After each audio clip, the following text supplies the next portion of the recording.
Merci beaucoup. Donc, je vous remercie beaucoup de m'avoir invité pour clore cette année des anniversaires, puisqu'avec Vincent Merle, on se croise de temps en temps. Donc, il commence, je finis, etc. Donc, aujourd'hui, je finis. Donc, finir à 16 heures, c'est toujours compliqué quand on n'a pas fait de pause, parce qu'en Haute-Normandie, on ne fait pas de pause, ce qui est très bien, parce que ça permet de mobiliser l'attention. Deuxième remerciement, vous m'avez épargné des PowerPoint toute la journée, donc ça, vraiment, c'est formidable. Ce qui me libère sur le fait de vous en asséner un dernier. Donc, du coup, je l'ai pour moi, mais pas pour vous. Hein, voilà. Ce qui me permet de dire à peu près ce que je veux. Plus sérieusement, je suis très heureux parce que, au fond, 10 ans de VAE, c'est pour moi un peu faire l'expérience de la VAE de la VAE. Et en fait, quand on m'a posé le terme de l'intervention, je me suis dit, tiens, pratique de VAE, la VAE, c'est 10 ans, donc c'est une pratique. Alors, est-ce que je suis un praticien? Pas réellement. J'accompagne des professionnels depuis très longtemps. Mais je suis parti de l'hypothèse de me dire quelles leçons on pourrait tirer de 10 années de pratique collective autour de la VA, mais plus largement, et vous l'avez très bien dit, autour de l'accompagnement des parcours professionnels. Et dans le contexte dans lequel on est aujourd'hui, 10 ans après, puisqu'on est aujourd'hui dans un contexte particulier, comment ça pourrait éclairer des perspectives d'évolution individuelle et collective. Donc je suis parti un petit peu de cette hypothèse-là, en me disant au fond, je vais traiter 3 sujets. Le premier sujet, c'est effectivement qu'est-ce que la loi sur la VE, mais la loi de modernisation sociale finalement changeait fondamentalement comme paradigme. Et aujourd'hui, on peut souligner que tout ça ne va pas très vite. Mais quand on regarde l'intensité des modifications que cela supposait dans les représentations sociales, mais aussi dans les pratiques, on voit bien que, disons, à l'échelle du cosmos, c'est pas très important. Donc, du coup, si on regarde toutes les grandes évolutions de pratiques dans la société dans laquelle on est, finalement, 10 ans, c'est pas beaucoup. Et sans doute qu'on peut imaginer que le processus a encore du chemin devant lui et a sans doute des perspectives d'évolution tout à fait intéressantes. Donc, au fond, qu'est-ce que la loi finalement changeait? Le deuxième point, finalement, que je voudrais traiter, c'est effectivement la question des pratiques, mais quand on parle des pratiques, c'est pas que les pratiques des professionnels, c'est, on pourrait dire, les pratiques du citoyen aussi. C'est-à-dire que faire l'expérience de l'analyse de son expérience, remplir un livret 2, passer devant un jury, on a eu le témoignage avec les comédiens, c'est aussi un changement de pratique. C'est pas une interrogation écrite, c'est aussi penser son expérience de façon tout à fait différente. Et puis penser les pratiques des entreprises autour de la question de la VAE, c'est aussi s'interroger sur finalement ce qui était plutôt auparavant comme finalement une opposition, et 10 ans après, on est plutôt aujourd'hui à gérer des craintes, ce qui est quand même plutôt intéressant. C'est-à-dire qu'au fond, quand on a travaillé avec Vincent Merle en 2001 sur la question de la mise en œuvre de la VAE, on n'avait pas des craintes, on avait fondamentalement des oppositions radicales et des débats quasiment philosophiques, voire idéologiques sur cette question-là. Et je trouve qu'il y a une avancée tout à fait extraordinaire, puisqu'aujourd'hui on se pose plutôt la question de comment prendre en compte les craintes de tout le monde par rapport à ça, et finalement comment la mettre en œuvre dans les meilleures conditions. Ce qui est plutôt, de mon point de vue, une avancée totalement significative du débat sur la VA. Donc le deuxième point que j'aborderai, c'est effectivement qu'est-ce que ça en quoi ça nous éclaire sur la conduite des vies professionnelles aujourd'hui. Et en fait, j'insisterai sur un certain nombre de points qui me paraissent essentiels aujourd'hui. Et là aussi, on l'a vu finalement tout au long de la journée. La question de la complexité de l'information, la question de la mobilisation de l'usager, la question de l'expérience et de la question de se confronter à faire un dossier. Toutes ces choses-là que vous avez fort bien évoquées, comment aujourd'hui elles peuvent nous éclairer sur la construction de dispositifs dans lesquels la VAE pourrait être non plus une exception, mais bien un moyen au service du développement à la fois individuel et aussi du développement collectif. Parce que, en préambule, je dirais volontiers que pour moi, l'enjeu de la société telle qu'elle est aujourd'hui, c'est pas tant la VAE, c'est pas tant la formation, c'est le développement des compétences tout au long de la vie. Or, si on considère, et plusieurs textes européens nous y incitent aujourd'hui, de considérer que l'enjeu de la mobilité permanente et des changements de paradigme de la vie professionnelle, c'est la possibilité pour l'individu de construire tout au long de sa vie des compétences nouvelles, et bien sûr en France de les faire reconnaître. La question de la VAE se pose plus tellement sur est-ce que la VAE c'est bien ou pas bien, mais comment la VAE peut être intégrée dans des processus individuels et collectifs qui contribuent à la fois au développement des compétences de l'individu, au service d'une organisation, mais aussi au service d'un territoire et au service d'une politique publique. Donc, dans tout ce que je vais dire aussi, c'est, dans le troisième point, quelle perspective on peut avoir par rapport à tout ça qui nous permettent finalement de... Finalement, allons-y, allons-y. Qu'est-ce qu'on a à perdre par rapport à tout ça? Et je ne connais pas grand monde aujourd'hui qui s'y soit lancé, qui le regrette. Le problème, c'est qu'on a du mal à convaincre les gens de se lancer. ce qui pose pour moi fondamentalement la question et qui a été en filigrane tout au long de la journée, est-ce que la VAE se conseille? Est-ce que la VAE s'informe? Est-ce que la VAE se prescrit? Ou est-ce que la VAE relève d'un processus d'engagement qui, par nature, est relativement complexe? Et en fait, j'évoquerai aussi sur comment on pourrait aujourd'hui aborder individuellement et collectivement à la fois les questions d'engagement, mais vous l'avez bien compris, les questions d'abandon, les questions de décrochage, les questions de renoncement, les questions de fatalisme, qui aujourd'hui, dans la société dans laquelle on est, peuvent nous asséner sans arrêt le fait que finalement ça ne sert à rien tout ça, puisque de toute façon il n'y aura pas de travail. Donc fondamentalement, dans les propos que je vais essayer de tenir, c'est aussi mettre en perspective la VAE comme un outil au service du développement intellectuel, individuel et collectif tout au long de la vie. Alors, juste revenir un tout petit peu d'histoire sur ce que changeait la VAE. Et Vincent l'a évoqué ce matin, mais juste revenir sur quelques paradigmes fondamentaux. C'est-à-dire qu'au fond, les premiers débats qu'on a eus sur la VAE, ce n'étaient pas des débats sur la procédure, c'était des débats sur des conceptions. Et fondamentalement, ce qu'amène la VAE, c'est un changement de conception, et notamment, et quand on a interrogé le collègue tout à l'heure, c'est est-ce que la VAE peut être considérée comme formative? La question dans la loi elle-même, elle va de fait, c'est-à-dire au fond, l'expérience permet de développer des compétences. Donc de toute façon, avoir de l'expérience est la garantie qu'on a un savoir-faire, alors qu'on va appeler, nous théoriciens, incorporé aux situations de travail. Donc toute l'idée de la VAE, c'est de la mettre à la lumière pour qu'elle puisse avoir une utilité sociale pour la personne dans une transaction professionnelle. Ce qui veut dire que fondamentalement, on a un paradigme que Vincent a aussi évoqué ce matin, c'est au fond, il y a un choc copernicien sur la place des savoirs académiques dans la construction du savoir-faire.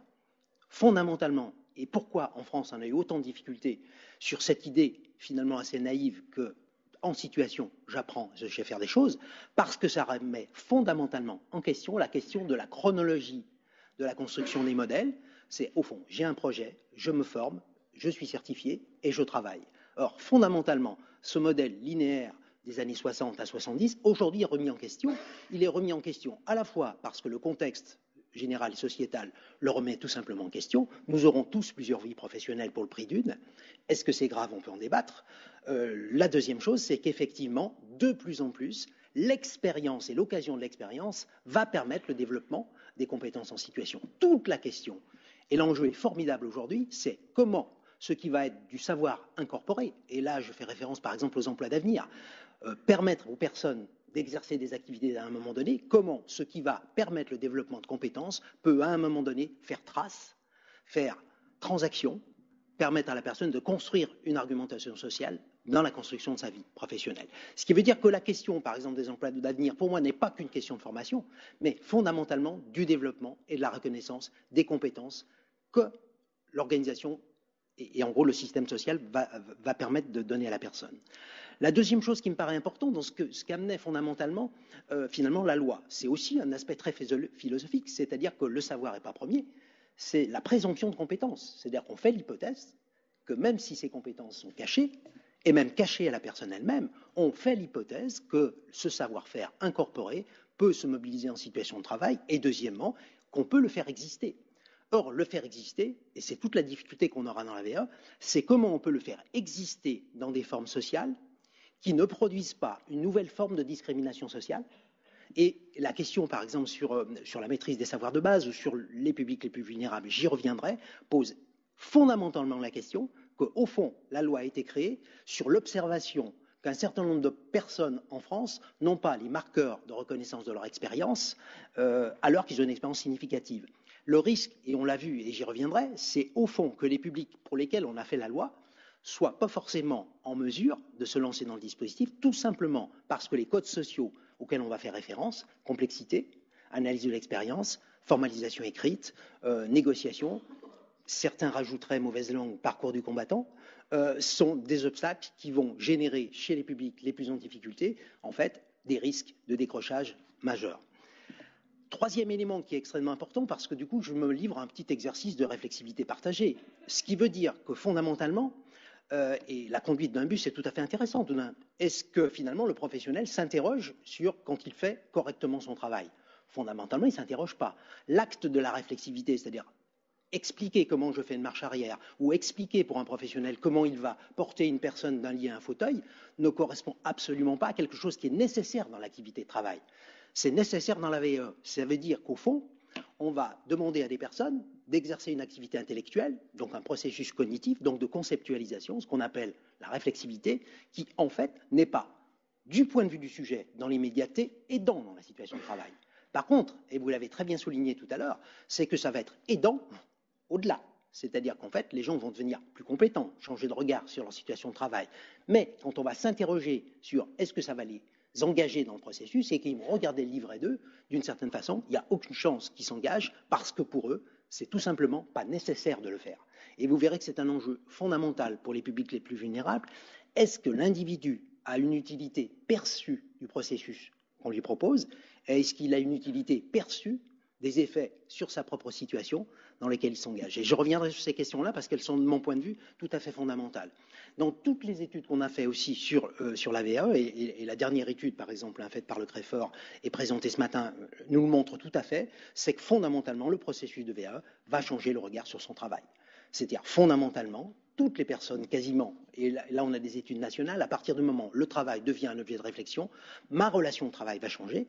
Et vous avez parlé de motivation, vous parlez d'implication. Aujourd'hui, on pourrait même penser que le processus de VAE et l'engagement d'un processus collectif de reconnaissance et de développement de la compétence peut contribuer à l'innovation dans les organisations. J'y crois très fort aujourd'hui. On a des travaux qui sont tout à fait intéressants par rapport à ça.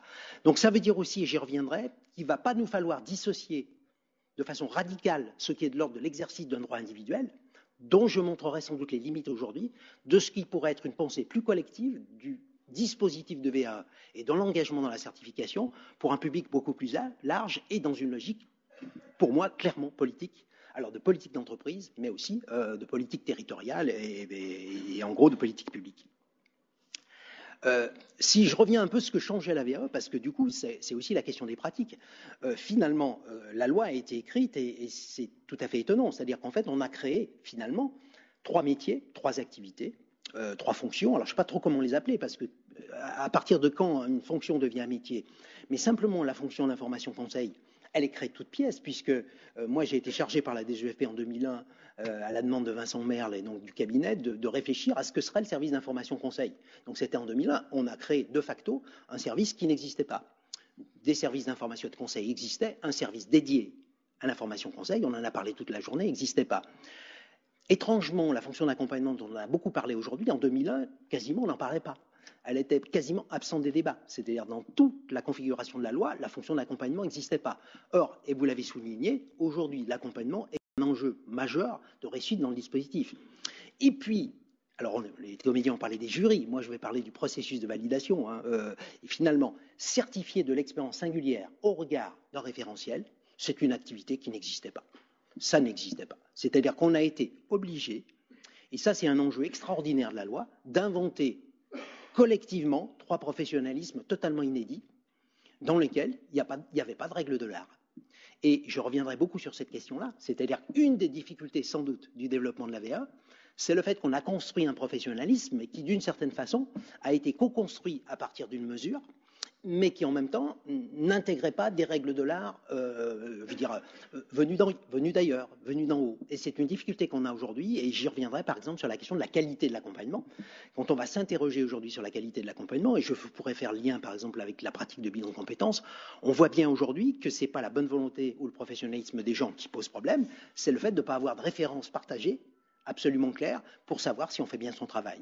Et par exemple, tous les débats aujourd'hui sur la qualité de l'accompagnement, mais aussi de l'homogénéité des jurys. Est-ce que les pratiques sociales de jury sont des pratiques aujourd'hui homogènes?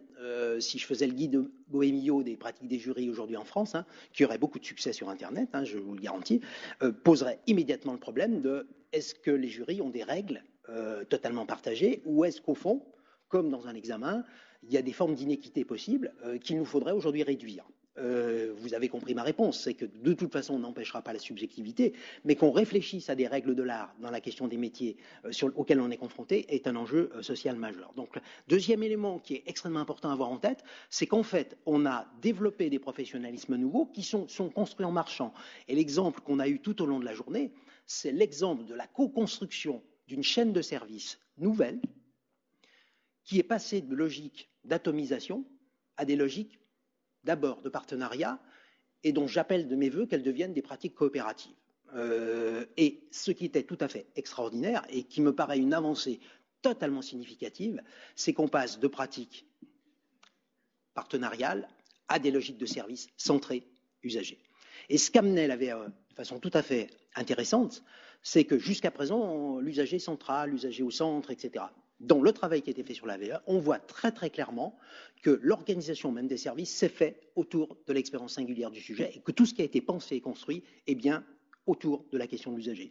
Juste pour faire une petite aparté technique, vous avez fait référence à la loi de 2009, tout à fait intéressant, et j'y fais référence aussi. Vous aviez parlé de l'accès à un niveau de certification supplémentaire.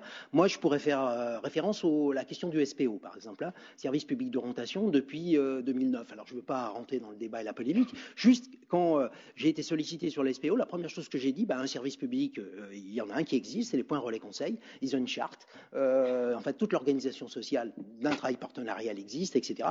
Et on voit très très bien que malgré la qualité, alors nationale, puisque les points relais conseils, il y en a un peu partout quand même, on voit bien qu'on avait une expérience de terrain de 7-8 ans sur des pratiques collaboratives avec une conception du service centré sur l'usager dont on n'a pas tiré les leçons. Et je me dis aussi que dans les politiques publiques, on devrait aussi tirer les leçons de ce qu'on a fait jusqu'à présent. Voilà, j'ai fini mon petit aparté, je ne parlerai plus du SPO. Parce qu'on risque de m'enregistrer après. Alors, juste sur...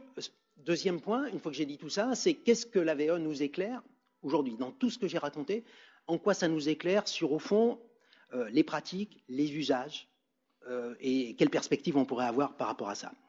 Première chose que je veux souligner, c'est que la VAE pose clairement la question de la place de la certification et de la formation dans la question des parcours. Et alors, voilà, on a tous aujourd'hui un jargon autour de la sécurisation des parcours. Alors, on l'appelle comme on veut. Simplement, un enjeu majeur, c'est au fond l'accès à une certification supplémentaire, etc. En quoi ça contribue à la sécurisation des parcours? Et c'est une question qui est clé, parce que d'une certaine façon, ça pose tout le problème de la transaction sociale de gens qui sans arrêt vont avoir à renégocier leur vie professionnelle. Et du coup, je suis assez heureux qu'aujourd'hui, on voit que la VAE puisse être portée politiquement de façon sans doute plus dynamique, alors que le risque que j'en ai pressenti ces dernières années, c'est plutôt des logiques de l'exception. Du héros de la VAE. Je vais parler du syndrome du héros de la VAE, c'est-à-dire que quand vous avez entendu le héros de la VAE, vous êtes totalement découragé de vous lancer parce que du coup, vous avez l'impression que vraiment c'est de l'ordre de Koh-Lanta, quoi, et que vraiment, si vraiment il n'est pas soutenu par 40 millions de personnes, il ne va jamais y arriver. Je plaisante évidemment, mais vous allez voir à quel point le fait que la VAE soit considérée et pensée comme exceptionnelle devient dans des logiques de normalisation problématique dans la question de la sécurisation du parcours. Donc sans doute qu'il nous faut penser un tout petit peu différemment la question de l'information de l'usager et du grand public sur la question de la VAE, parce que le risque qu'on pressent aujourd'hui, c'est une forme de marginalisation du dispositif qui, du coup, soit victime de l'extraordinaire vitalité de gens qui l'ont porté et qui ont été soutenus par rapport à ça. Alors, j'ai conscience du paradoxe que je génère, c'est-à-dire qu'au fond, à un moment donné, plus vous allez communiquer sur des gens qui ont été héroïques, plus le risque, c'est que le commun des mortels ne se sente pas héroïque et que l'exemple tout à fait des comédiens est tout à fait intéressant par rapport à ça. Et j'y reviendrai sur la question de la médiation de l'information, notamment sur l'utilisation de la VAE dans des logiques collectives, et notamment de la question de l'entreprise qui est très important pour moi. Le deuxième élément qui est lié au premier, donc voilà, la place de la certification. Le deuxième élément qui est extrêmement important, c'est la question de la complexité de l'environnement dans lequel on est. On a eu une illustration ce matin, c'est-à-dire qu'au fond, et qui était à la fois tout à fait parlante et tout à fait touchante, sur le fait qu'au fond, faut pas se raconter des histoires. On simplifiera pas les dispositifs. D'une certaine façon, les dispositifs seront de plus en plus complexes. Les ingénieries seront de plus en plus complexes. Donc notre problème aujourd'hui ne va pas tant être de simplifier les dispositifs, mais que les dispositifs soient perçus simples par l'usager, ce qui n'est absolument pas la même question. Et du coup, notre problème, c'est surtout de ne pas tout expliquer aux gens de ce qui va leur arriver. J'attends mes effets, là, voilà. Et c'est ma bagarre sur la loi du SPO, par exemple, le droit à une information neutre et exhaustive, c'est plus possible, quoi. Si on regarde aujourd'hui la réalité des usages, de l'usager lui-même, nous sommes tous usagers, je vais dire des personnes, parce que mon usager, j'aime pas beaucoup, c'est comment il fait pour prendre sa décision. Vous allez vite voir qu'il ne va pas aller sur les sites officiels et qu'il va utiliser tout à fait d'autres stratégies d'information, notamment les collègues. c'est la capillarité qui va lui donner de l'information, et aujourd'hui, il va aller sur des blogs, sur des forums, etc. Est-ce qu'il récupère de l'information objective? Absolument pas.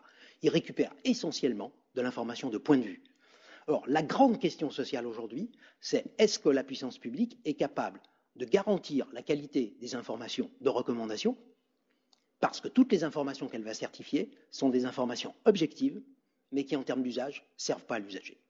L'usager nous demande quoi? Comment ça se passe le jury? Est-ce que ma langue vivante va être comme ça? Etc. Et est-ce que c'est écrit dans les sites? Surtout pas. Ça ne va pas être écrit. Donc c'est détenu par certaines personnes avisées. Ces personnes avisées, l'enjeu de la médiation de l'information, c'est pas de tout savoir, c'est d'accéder à l'information pertinente au moment où j'en ai le plus besoin.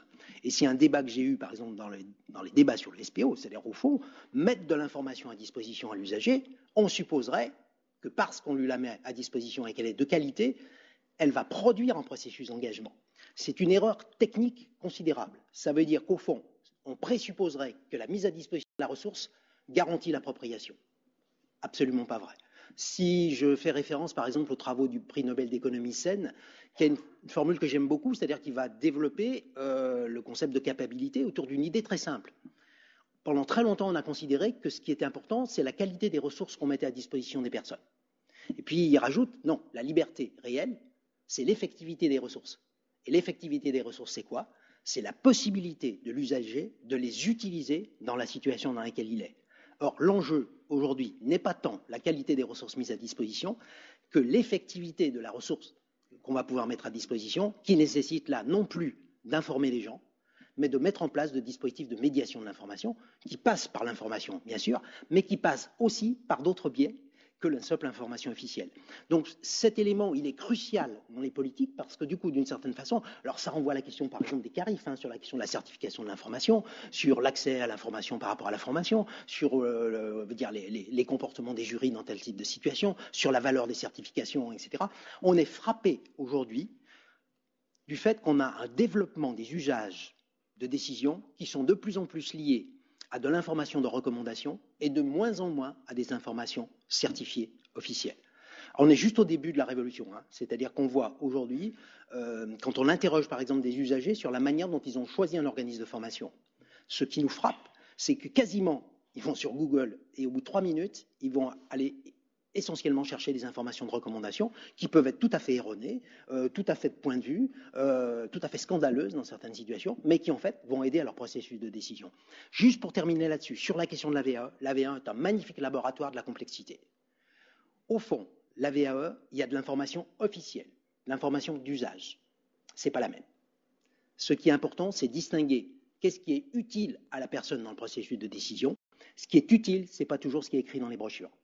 Or, l'enjeu majeur, et c'est un processus d'engagement majeur, c'est-à-dire le processus de décision sera plus lié à la connaissance que j'ai des informations d'usage. Les informations d'usage, c'est mes collègues, mais c'est aussi des gens qui ont fait la certification, un autre monde, etc. Et du coup, j'ai un vrai problème aujourd'hui sur les questions d'information, et c'est un débat que j'aurais pu avoir avec les collègues ce matin, c'est-à-dire que pour moi, l'objectif, c'est pas du tout information, c'est pas faire un spot sur TF1, c'est bien se poser la question de quels sont les moyens qu'on pourrait mettre à la disposition de la personne pour que cette information, elle puisse l'utiliser dans sa propre stratégie. Or, ça, c'est une évolution du professionnalisme radical, et c'est des débats, par exemple, qu'on a aujourd'hui sur tout simplement le professionnalisme de l'information et du conseil. Est-ce que le professionnel doit conseiller et mettre à disposition de l'information, ou est-ce qu'il doit mettre en place les conditions nécessaires pour que l'individu puisse décider en connaissance de cause? C'est le texte de loi 2009. Aider une personne à prendre une décision éclairée. Pour prendre une décision éclairée, on ne peut plus se contenter aujourd'hui de recourir à de l'information neutre, exhaustive, objective.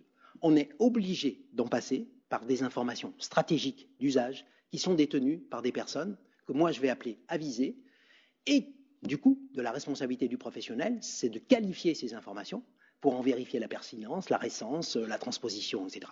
Donc sur les questions d'engagement, sur les questions d'information et de médiation de l'information, on est sur des questions considérables que la VAE nous a beaucoup alertés. Enfin, c'est un exemple que je donnais en Aquitaine l'autre jour. On a fait des manipulations très simples, c'est-à-dire qu'on présente la VAE de 2 façons différentes à des groupes différents. Le premier groupe, on lui présente la VAE en lui expliquant les 13 500 certifications, 14 000, 17 000, etc. La deuxième chose, on lui dit quels sont tous les acteurs impliqués. La troisième chose, on lui dit combien ça dure. Et la quatrième chose, c'est on lui dit les différentes hypothèses de jury, de certification. Et puis pour l'achever, on lui présente un livret 2 rempli. Voilà. 35 planches de diaporama, etc., etc. Puis tu regardes qui c'est qui reste à la pause, c'est bon. Donc ils sont pas motivés. Bah ouais. Donc ils sont réellement pas motivés parce que du coup, tu te dis tout ça pour ça, parce qu'en plus il va me dire c'est pas sûr, ça dure longtemps, c'est pas sûr que je serai augmenté, il va falloir remplir des trucs que je sais pas faire, enfin, etc. Donc c'est un peu, je caricature, mais enfin un peu, pas totalement. Et puis on a fait une autre manip qui est très simple, c'est-à-dire qu'on rentre par l'usager, c'est-à-dire on rentre par des témoignages. On fait la même chose, c'est-à-dire on a le même groupe et on rentre par l'usage. C'est-à-dire on rentre pas par la procédure et on rentre par l'usage. À quoi ça sert? Dès que vous rentrez par l'usage, vous modifiez les niveaux de mobilisation des gens. Pourquoi? Parce qu'en fait, ce qu'on découvre aujourd'hui dans tous les travaux qu'on mène sur les processus d'engagement et d'abandon, c'est que le premier critère d'engagement, c'est ce qu'on appelle l'utilité perçue. Or, on est aussi dans une société des temps courts.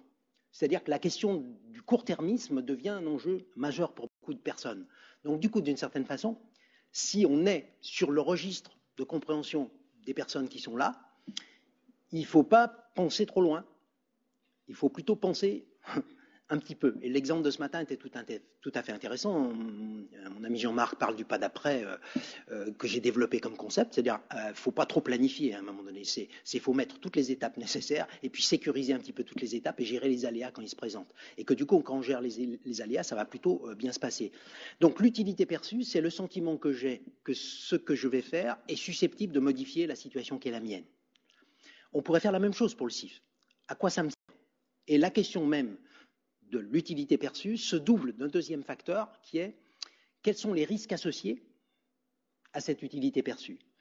Et dans des logiques purement économiques, on a plein d'usagers aujourd'hui qui vont très rapidement nous dire que l'équation n'est pas bonne. C'est-à-dire qu'en gros, c'est trop risqué, j'ai peur de ne pas pouvoir y arriver, je ne vais pas l'avoir intégralement, et d'une certaine façon, les gains que je vais avoir à court terme et à long terme sont trop aléatoires, et que du coup, le processus de décision, à un moment donné, va générer ce qu'on appelle, nous, et qui est un vrai problème social, de l'autosélection.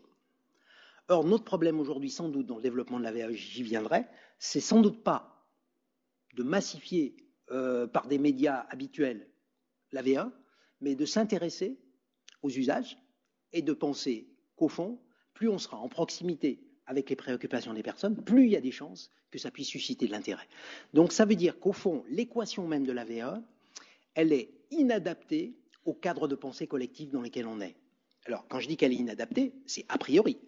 A posteriori, les gens trouvent ça formidable. Elle est inadaptée, pourquoi? Parce qu'elle est perçue trop longue, ce qui ne veut pas dire que quand les gens sont engagés, ils ne trouvent pas que c'est trop court, puisqu'ils demandent des fois de prolonger parce qu'ils n'y arrivent pas.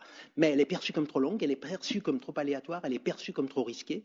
Elle n'est pas que risquée professionnellement, elle peut être risquée narcissiquement. C'est-à-dire, est-ce que, finalement, j'exerce une activité depuis 14 ans? Est-ce que je pourrais prendre le risque, moi, en tant que personne, de ne pas avoir la reconnaissance que je fais bien mon travail?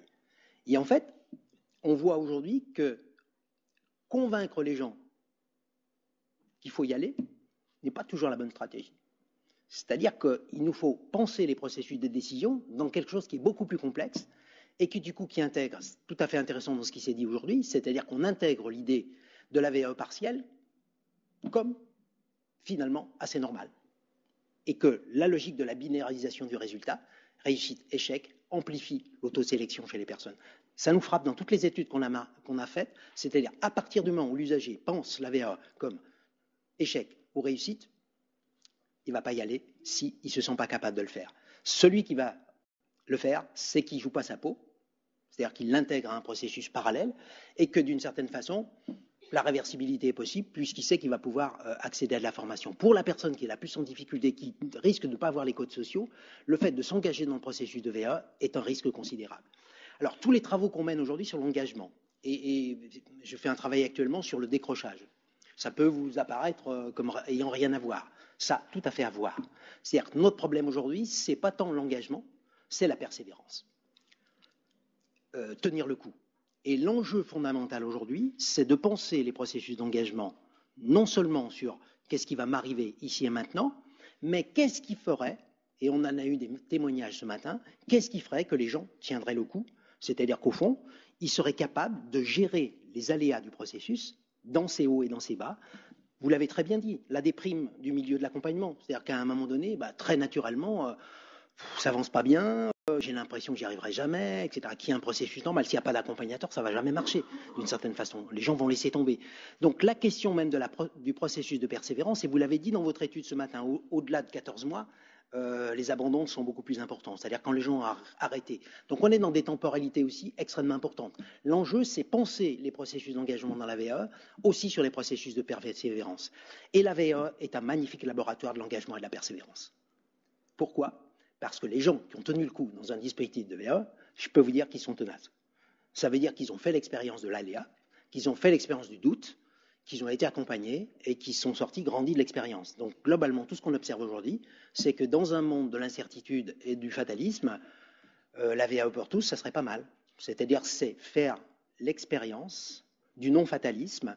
C'est-à-dire, le non-fatalisme, c'est penser que par mon action, je peux produire des effets qui ont un effet sur ma propre situation. C'est quelque chose d'énorme aujourd'hui. Dans une société où toutes les 2 minutes, on nous dit qu'il n'y a plus de marge, qu'il n'y a plus de jeu, qu'il n'y a plus d'argent, que voilà, que c'est pas la peine, que ça servira à rien, etc. Qui est ce que j'appelle moi le fatalisme collectif et qu'on appelle nous le sentiment d'impuissance généralisée. L'AVA est un outil extraordinaire de mobilisation du pouvoir agir.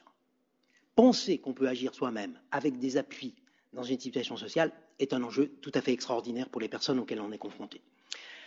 C'est d'autant plus important que le contexte de 2012 n'est plus le même que le contexte de 2002. Pourquoi ?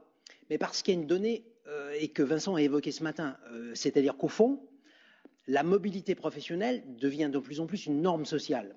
En tant que citoyen, en tant que politique, on peut combattre cette question-là, mais elle s'impose. Regardons aujourd'hui simplement des jeunes très qualifiés à 30 ans, le nombre d'emplois qu'ils ont occupés, et les situations de déclassement qu'ils vivent, tout simplement. C'est-à-dire si on a juste des chiffres objectifs, on voit bien que le monde a radicalement changé sur le rapport entre l'accès à la certification, la stabilité professionnelle et l'identité au travail. Ce qui veut dire qu'on a une norme sociale qui s'impose à nous aujourd'hui, qui est tout simplement le fait que la transaction professionnelle, donc la mobilité professionnelle, va devenir un enjeu de démocratie. Je m'explique. Si vous changez plus souvent d'activité, vous serez plus souvent soumis à une négociation avec un tiers.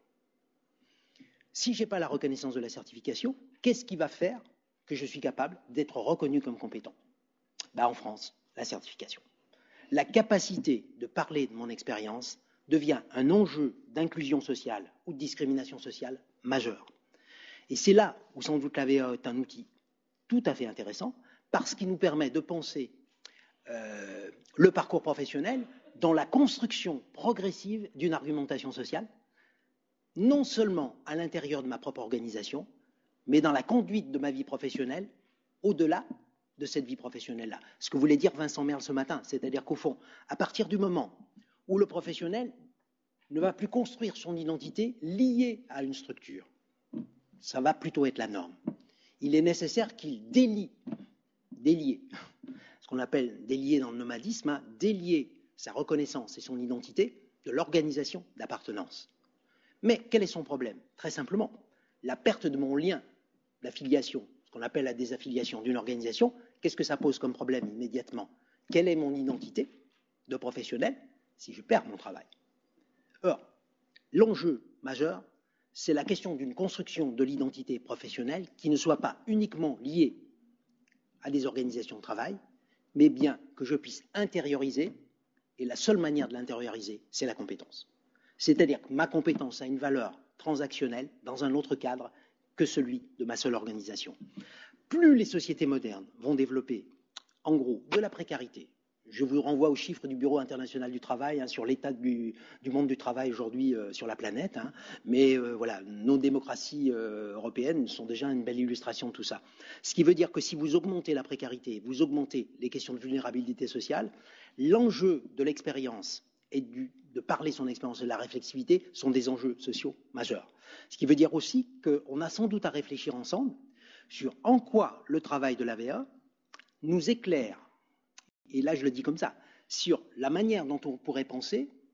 Alors, pour les partenaires sociaux, le passeport formation, le portfolio, tous ces outils-là qu'on a essayé de développer qui n'ont pas bien marché, qu'il nous faut sans doute repenser à la lecture de la VAE. C'est-à-dire qu'au fond, si on considère que l'expérience a de la valeur, l'expérience est une richesse.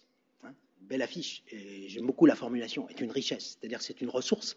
Si c'est une ressource, il faut que je puisse l'extraire, mais il faut que je puisse la mettre en forme dans un langage social acceptable et dans une logique de conformité sociale. Et toute la difficulté sociale, c'est pour ça que la question que vous posiez sur les problèmes de savoir-base, aujourd'hui me préoccupe beaucoup, c'est qu'au fond, si les codes sociaux, de parler son expérience, deviennent des enjeux d'insertion professionnelle, on crée une nouvelle vulnérabilité autour de la maîtrise des codes sociaux. C'est-à-dire qu'il y a des gens qui ont compris les règles du jeu, qui savent parler de leur expérience, savent faire un CV, et du coup, la VAE peut être un magnifique outil, au-delà de la certification, de pouvoir parler son expérience dans des logiques de transaction sociale. Alors j'insiste sur cette question-là parce que du coup, si on ne fait de la VAE qu'un outil de certification, on réduit la VAE à ce que Vincent appelle le couronnement. C'est-à-dire qu'au fond, c'est le couronnement du professionnel avec le stade ultime, c'est la médaille, le diplôme. Si on considère, et vous l'avez dit tout à l'heure, que en fait la VAE est un processus finalement dont on pourrait penser qu'il est interminable, c'est un processus de réflexivité permanente d'un usager qui petit à petit s'interroge sur tout ce qu'il a appris à faire dans son expérience professionnelle. Mais ça suppose qu'on ait des codes sociaux qui soient à peu près entendables par tout le monde et qui ne passent pas par des médias qui sont encore le papier-crayon. Et là, si j'avais du temps, on pourrait s'interroger sur est-ce que la forme écrite, livret 2, etc., produit pas elle-même les effets quand on conteste. On fait plusieurs expérimentations aujourd'hui sur l'utilisation de la vidéo, par exemple. Hein.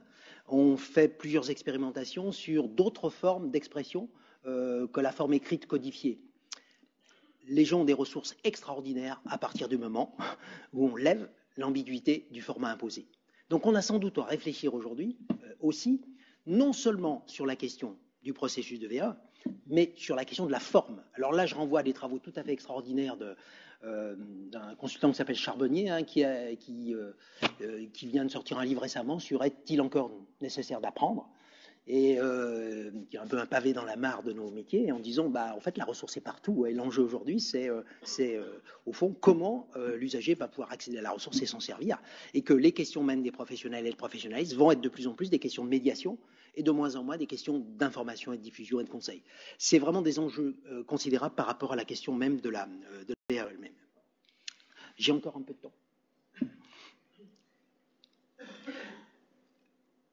Alors, du coup, si j'observe un peu aujourd'hui, alors si je reprends ce que nous apprend un petit peu la VAE, nous apprend beaucoup de choses sur la question du rapport à la complexité, à la médiation de l'information, sur la question de l'engagement et de la persévérance, et sur la question de la transaction professionnelle autour de la question de l'analyse de l'expérience. Ce que j'observe aujourd'hui aussi, c'est plusieurs risques dans le fléchissement. Alors, je ne sais pas comment l'appeler, parce que plutôt on est dans une phase plateau aujourd'hui de la VAE. Le premier obstacle que je pressens aujourd'hui, c'est effectivement une marginalisation du dispositif. Et la marginalisation, à mon avis, sera liée au fait qu'on veut absolument des effets quantitatifs immédiats. C'est paradoxal ce que je dis, c'est-à-dire que je pense aujourd'hui que de vouloir à tout prix qu'on ait des chiffres qui montrent que c'est efficace socialement risque d'être contre-productif à terme. C'est-à-dire, je comprends parfaitement hein, la réflexion politique institutionnelle de ce matin en disant on met de l'argent, il y a beaucoup de bonne volonté, etc. Et il faut que ça évolue, il faut que ça avance. Si j'observe qu'on est dans un changement de représentation sociale considérable, et l'exemple de nos deux témoignages sur l'entreprise montre bien qu'on est dans des processus que François Julien, en faisant référence au taoïsme, appelle des transformations silencieuses. Combien d'années il a fallu aujourd'hui pour trouver juste normal, qu'une femme conduise un bus? Allez, 30 ans. Hein, c'est des processus qui ont mis, c'est des processus longs qui changent des représentations sociales.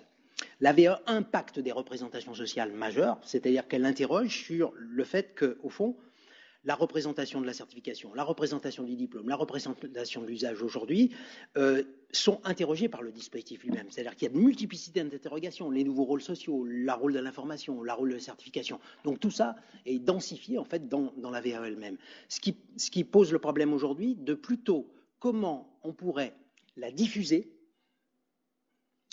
plutôt que la promouvoir. Alors, je vais m'expliquer. C'est la différence entre l'infusion et les masses médias. C'est-à-dire qu'on voit aujourd'hui que les stratégies de l'usager sont de plus en plus des stratégies de comparaison sociale, d'imitation, c'est-à-dire que c'est les pairs, les collègues, les salariés qui ont fait l'expérience, qui vont en parler, et qui vont en parler le mieux. C'est-à-dire qu'on voit bien aujourd'hui qu'il y a sans doute à réfléchir à la manière dont on va diffuser, permettre la capitalisation de l'expérience, et cette journée y contribue, évidemment, pour que l'individu perçoive non seulement la complexité, parce que c'est le risque, mais qu'elle perçoive les usages par rapport à tout ça.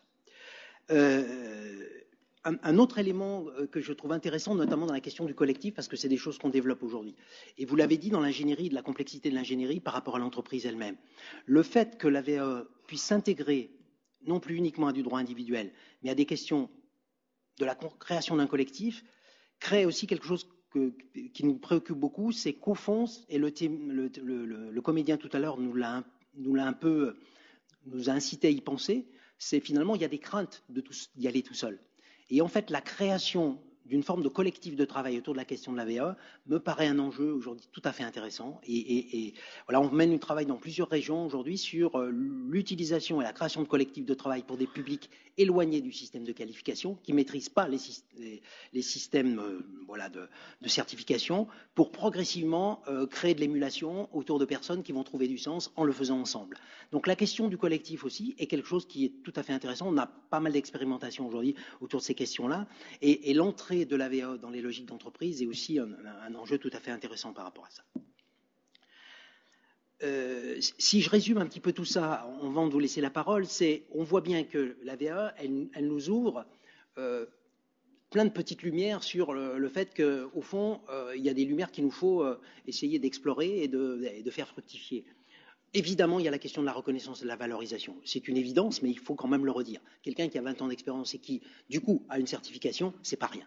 C'est pas rien. Et quand on assiste à la remise des diplômes, je pense que voilà, c'est une évidence. La deuxième chose, c'est que la VAE contribue au développement des compétences.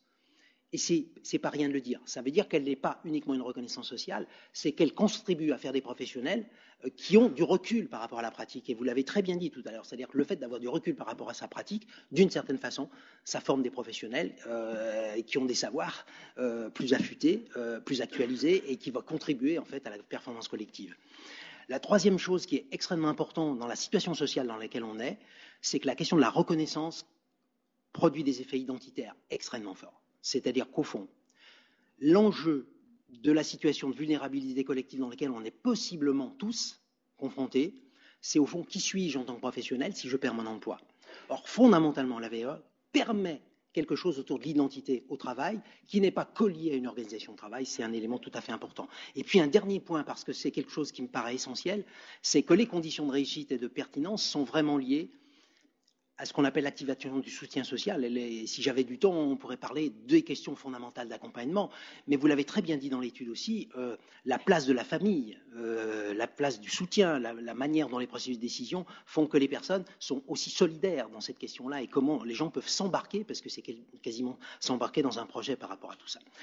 Alors, juste pour terminer là-dessus et pour vous laisser la parole, ça veut dire que, de mon point de vue, pour terminer mon propos, ça veut dire que la VAE est un enjeu formidable à partir du moment où on peut intégrer la VAE dans les questions des parcours professionnels.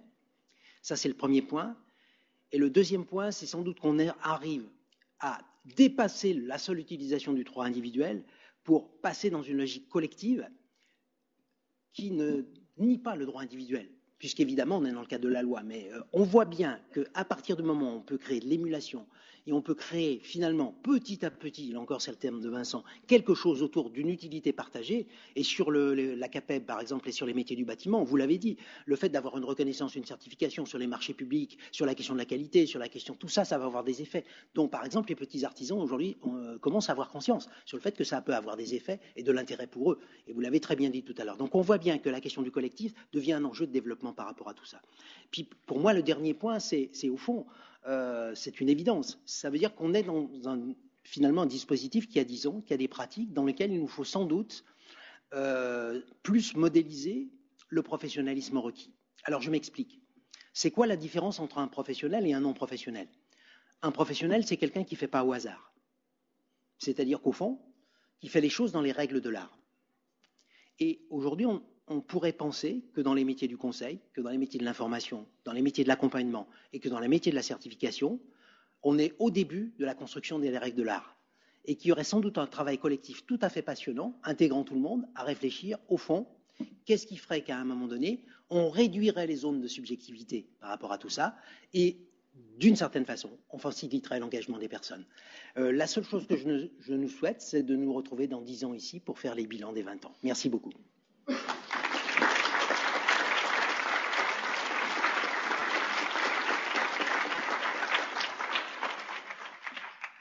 Alors merci pour cet exposé qui repositionne bien effectivement toutes les questions qu'on se pose sur nos pratiques au quotidien. Alors est-ce qu'il y a une ou deux questions ? Toujours pareil, difficile de se lancer, ou alors c'était un exposé parfaitement clair et limpide et qui suscite beaucoup de réflexions, donc qui n'engage pas à poser toute une question. Si. Dominique. Après, je vais bien m'occuper de la première question. Merci. On a bien compris, on est d'accord avec vous sur l'importance du processus qui est de prendre de la distance par rapport à sa pratique professionnelle pour en faire des compétences. On a envie de se dire aussi si c'est si important que ça. Aujourd'hui, est-ce que les moyens qui sont alloués pour l'accompagnement, par exemple, sont à la hauteur de l'ambition qu'on a au travers de ce processus en particulier? C'est-à-dire quand on a 20 heures pour accompagner quelqu'un et l'accompagner pour mettre en adéquation les compétences repérées avec une certification précise. Hein. On est bien dans cet enjeu-là.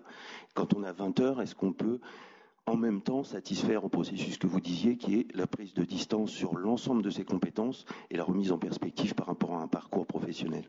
Merci. Question délicate, hein. Je vais me fâcher avec la moitié de la salle, hein, si je réponds oui et je réponds non. Si je réponds ça dépend, ça va pas vous aller, hein, non, donc c'est un peu normand. Hein. Néanmoins, je répondrai ça dépend parce que du coup, c'est un problème parce qu'il y a deux questions en fait. Il y a la question de la distanciation par rapport à son expérience, et puis il y a la question de la mise en forme, qui est tout à fait différente pour moi, c'est-à-dire que de rentrer dans les codes sociaux. C'est-à-dire qui, du coup, nécessite un apprentissage quasiment méthodologique centré sur le destinataire. Ce qui est une caractéristique vraiment très propre de la VAE, c'est-à-dire qu'au fond, il faut rentrer dans le langage du tiers, qui est le langage référentiel et le langage jury. Donc, on voit très clairement aujourd'hui que c'est très difficile de le faire dans le temps que vous évoquez là. Ce qui veut dire que ce que je professe aujourd'hui, c'est le fait que ça doit être intégré au processus de la vie. C'est-à-dire que je considère aujourd'hui que le développement des compétences est un enjeu citoyen et que générer de la pratique réflexive et comprendre les codes sociaux de l'autre font partie d'un processus d'apprentissage tout au long de la vie, et qu'une difficulté que j'ai aujourd'hui, c'est que le faire en 20 heures avec certains publics, c'est totalement impossible, parce qu'il y a deux dynamiques qui sont tout à fait différentes. C'est la capacité à se distancier. Un maçon qui monte un mur, il n'a pas forcément envie de réfléchir à comment il l'a fait, surtout pas l'écrire. Et se mettre dans le langage du référentiel, c'est quasiment un exercice de style qui est imposé, j'appelle un exercice imposé, et qui du coup est totalement inhabituel. C'est-à-dire que pour moi, il est inédit.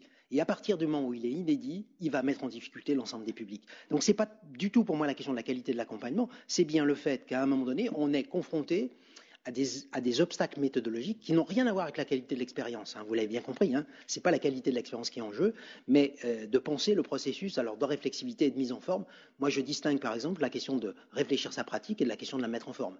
C'est pas la même chose, mais je pense que vous la distinguez aussi. Ça veut dire que pour moi, la question, il faut imaginer des processus d'accompagnement diversifiés qui sont adaptés à la maîtrise de ces codes sociaux-là.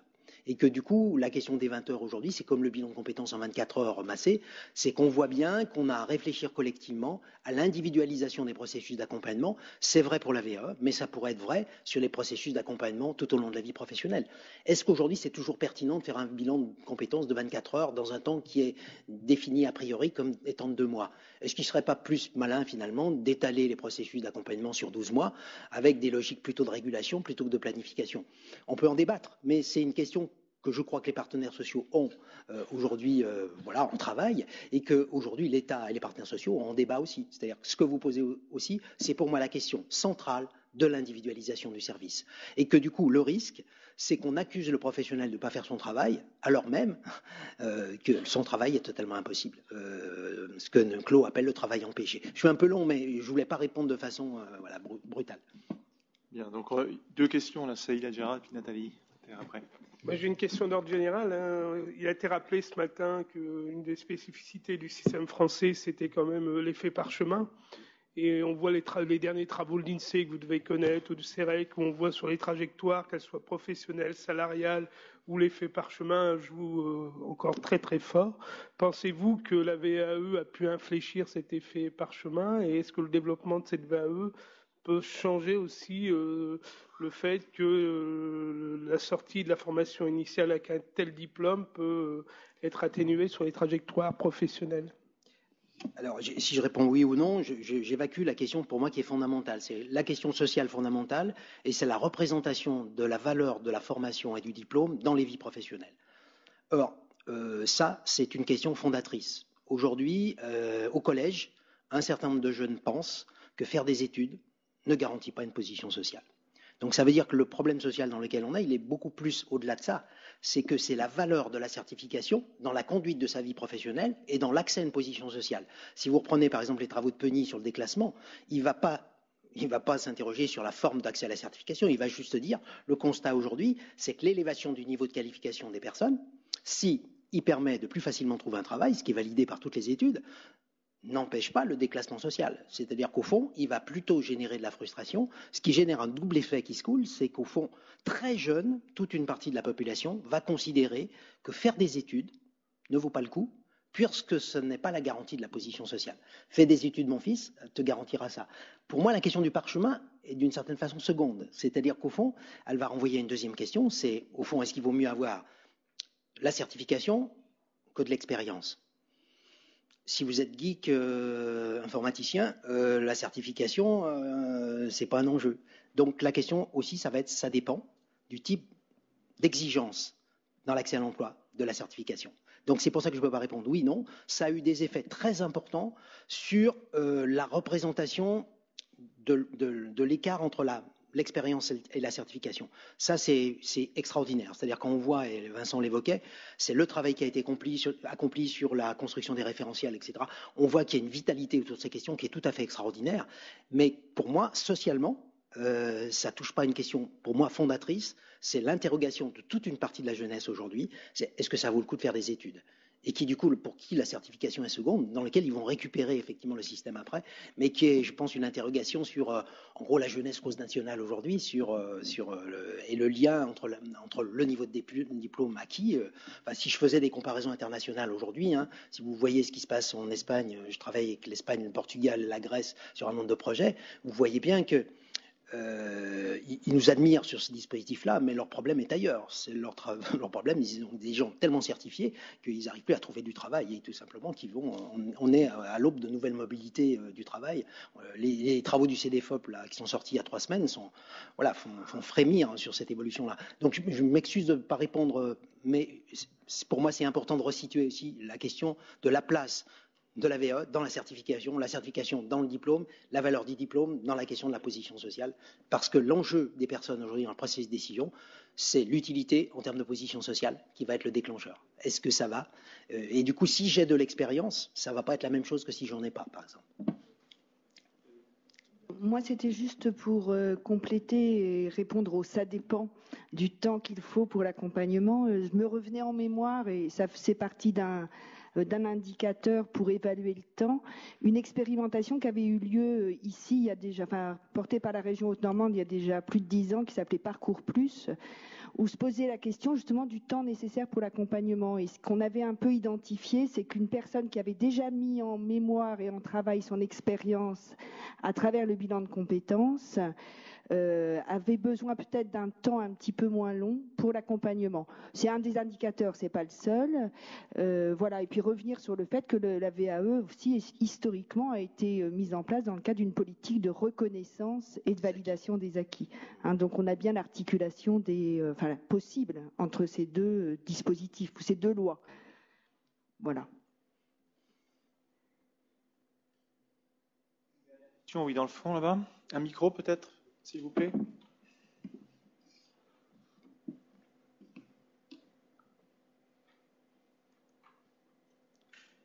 Ça marche apparemment. Moi, j'avais une question sur les représentations que peuvent avoir les entreprises par rapport à l'obtention de la certification via la VAE, via la formation classique, entre guillemets. Est-ce qu'on a des données là-dessus? Est-ce qu'il y a une évolution de ces représentations-là? Alors, je parle sous contrôle de la salle, mais on a plutôt aujourd'hui des pratiques que des données. Voilà, et je reprendrai volontiers les représentations changent parce que les gens s'y mettent, quoi. C'est-à-dire que on est vraiment passé aujourd'hui d'une logique de prévention a priori, c'est-à-dire en fait elle faisait pas partie des registres des réponses possibles, aujourd'hui au fait qu'elle devient un registre de réponses possibles et que du coup toutes les initiatives qui sont prises, et vraiment je suis très heureux d'avoir pu avoir le témoignage de ces deux expériences d'entreprise, parce que je pense que c'est par ce bien-là, c'est-à-dire c'est l'expérience qui va créer l'expérience, et que du coup les représentations changent parce que les gens se lancent, quoi, tout simplement, et que ça produit des effets et qu'on réajuste progressivement, et que du coup là encore c'est comme dans tous les mécanismes de changement des représentations, il y a toujours des pionniers, il y a des éclaireurs, et à un moment donné tout l'enjeu pour moi, et c'est pour ça que les questions d'Anne-Marie étaient intéressantes à nos invités, c'est qu'est-ce qui est transposable dans le modèle qui a été utilisé pour le transposer dans d'autres types de situations. L'enjeu aujourd'hui, c'est d'expérimenter et de modéliser les expérimentations pour non pas les transposer en l'état, mais en gros d'avoir à peu près une idée des principes qui font à quelles conditions ça marcherait.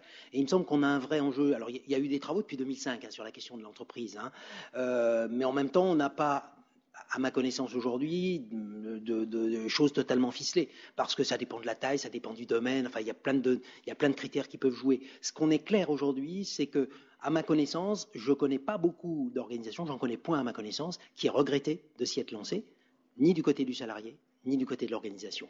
Mais c'est aussi le petit à petit qui est en jeu. C'est-à-dire que c'est aussi, plus on aura des expérimentations intéressantes, plus, par exemple, dans les groupes, on voit bien que ça fait petit à petit, Vincent Merle l'évoque souvent, petit à petit, ça avance, quoi. Et que du coup, c'est parce qu'à un moment donné, on sera capable de modéliser les pratiques et en gros les bonnes pratiques qu'on pourra avancer par rapport à tout ça. Mais c'est vrai pour les pratiques d'accompagnement, c'est vrai pour les pratiques d'infoconseil, c'est vrai pour tous les professionnalismes qu'on a évoqués aujourd'hui.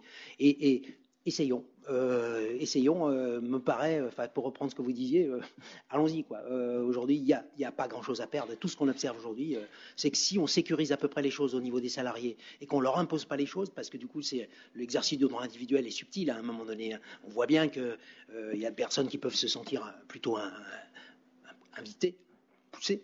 À quelle mesure? Si on est à peu près clair sur quelques règles éthiques là-dessus, globalement, il y a plutôt intérêt.